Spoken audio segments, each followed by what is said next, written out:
হনুমান শুধু রামের ভক্ত নন, তিনি অলৌকিক শক্তির আধার। তিনি রামের আশীর্বাদে পেয়েছিলেন অষ্টসিদ্ধি, অর্থাৎ 8টি অসাধারণ শক্তি।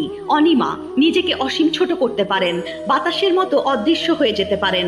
মহিমা, দেহকে বিশাল আকারে রূপান্তর করতে পারেন, যেমন লঙ্কা জ্বালানোর সময় করেছিলেন। লঘিমা, নিজেকে একেবারে হালকা করে আকাশে উড়ে বেড়াতে পারেন। গরিমা, নিজেকে অতিমাত্রায় ভারী করে ফেলতে পারেন, কেউ যেন না তুলতে পারে।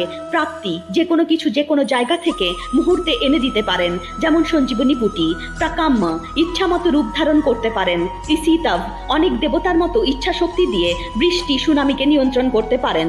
বসত্তি, মানসিক শক্তি দিয়ে অন্যের ওপর প্রভাব ফেলতে পারেন। এই 8টি শক্তি হনুমানকে করেছেন অদ্বিতীয়, কিন্তু তার আসল শক্তি ছিল একটাই, ভগবান রামের প্রতি অটল বিশ্বাস। হনুমানের ভক্তরা কমেন্টে জয় শ্রীরাম, জয় হনুমান লিখে চ্যানেলটি সাবস্ক্রাইব করবেন।